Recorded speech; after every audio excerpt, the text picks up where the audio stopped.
ফেরেশতাদের প্রশ্ন ছিল, মানুষ যখন বানাই ফেলছেন তো দুনিয়া ওদেরকে দিয়া দেন, আমাদেরকে আখেরাত দিয়া দেন। আল্লাহ জবাবে বলছে, উফাদ্দিলুকুম আলা মান খালাকতু বিয়াদিয়া, ওদের উপরে তোমাদেরকে শ্রেষ্ঠত্ব দিব যাদেরকে কুদরতি হাত দিয়ে বানাইছি। ওয়াকাদ খালাকতুকুম বিআমরি, তোমাদেরকে তো হুকুম দিয়ে বানাইছি। হাতের জিনিসের উপরে হুকুমের জিনিসকে শ্রেষ্ঠত্ব দেয় তো দেয় কে? আর দেয় তো দেয় কিভাবে? তো বলছে আপনার সিদ্ধান্ত কি?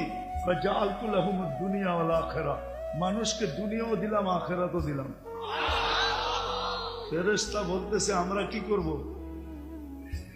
দুই কুলই তো হারাইলাম, করবটা কি? আল্লাহ বলে, আনতুম তাবউন লাহুম তাস্তাখদিমুনাহুম, তোমরা মানুষের সেবা করবে, সেবা।